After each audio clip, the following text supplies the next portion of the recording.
Assalamualaikum warahmatullahi wabarakatuh. Alhamdulillah wa syukurillah wassalawatu wassalamu ala rasulillah la nabiyya ba'dah amma ba'du. Pertama-tama perkenalkan, nama saya sendiri adalah Reza Agila Ramadan. Saya berasal dari Prodi Kimia, S1 Kimia lebih tepatnya.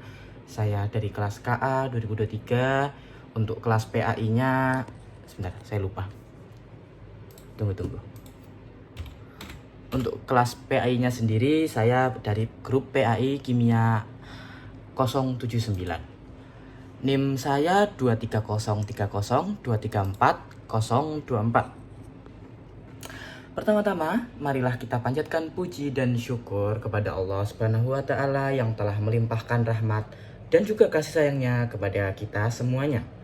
Shalawat berserta salam tidak lupa kita curahkan kepada junjungan kita, yaitu Nabi besar kita, baginda Nabi Muhammad Sallallahu Alaihi Wasallam, dan juga kepada keluarga dan pengikutnya hingga akhir zaman. Amin.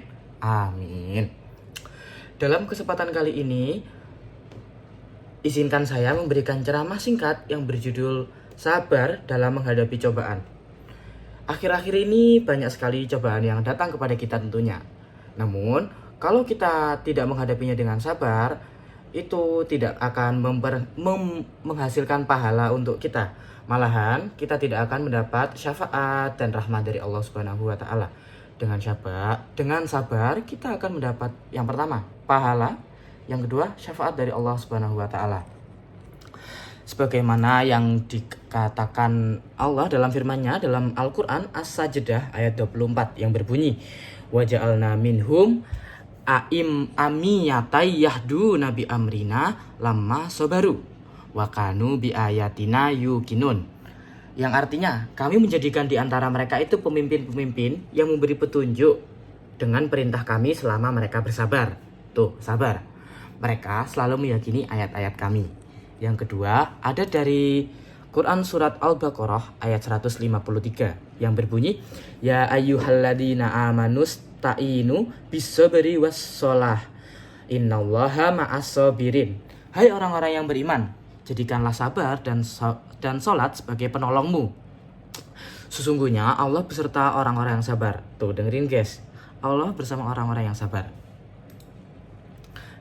Yang ketiga ada An-Nahl ayat 126 yang berbunyi, "A'udzubillahi minasyaitonirrajim. Wa in aqabtum fa'aqibu bimisli ma uqibatum bih. Walain sabartum lahum khairul lis-sabirin." Jika kamu membalas dengan balasan yang sama dengan siksaan yang ditimpakan kepadamu, sungguh jika kamu bersabar, hal itu benar-benar lebih baik bagi orang-orang yang sabar. Di sini yang dimaksud adalah kalau kita misal dijahati orang, diguyoni orang, tapi itu yang mengenakan hati, kita tidak perlu membalasnya. Sebenarnya itu boleh dibalas, cuma nggak usah dibalas. Kita lebih baik bersabar. Sungguh orang-orang yang sabar itu bersama Allah. Begitu ya, Gigi? Oke, Gigi.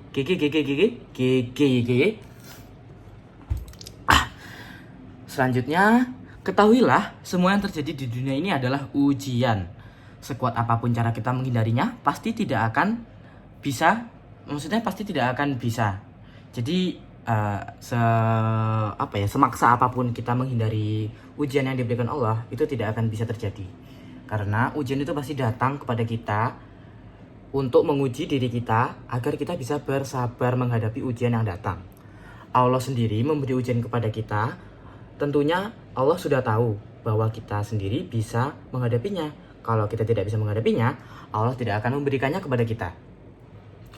Seperti apapun kita menolaknya dan mengeluhkannya setiap hari juga, tetap akan terjadi pada kita.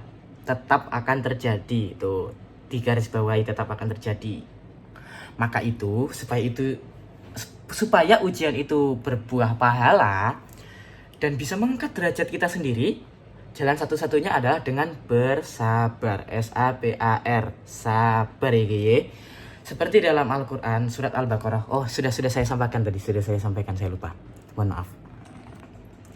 Dalam pandangan Islam sendiri, sabar terbagi menjadi 3 bagian. Apa aja sih, Kak? Yang pertama, Kak, bukan. Apa aja sih, Za? Yang pertama, sabar dalam menjalankan semua perintah Allah Subhanahu wa taala. Maksudnya apa sih? Maksudnya adalah agar kita senantiasa selalu bersabar dan ikhlas dalam menjalankan perintah Allah agar tetap istiqomah.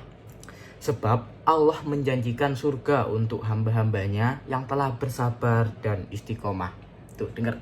Allah menjanjikan surga pada orang-orang yang sabar dan istiqomah. Tuh, enak kan?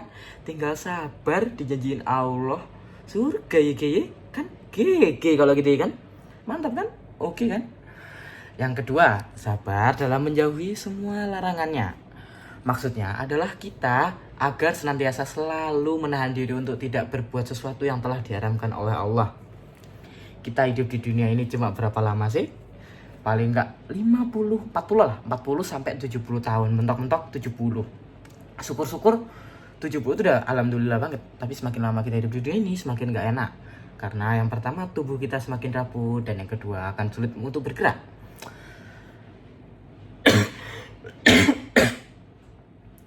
Nahan sabar tuh gampang, nahan maksiat tuh gampang. Yang susah kalau diajak. 63 tahun usia Nabi Muhammad.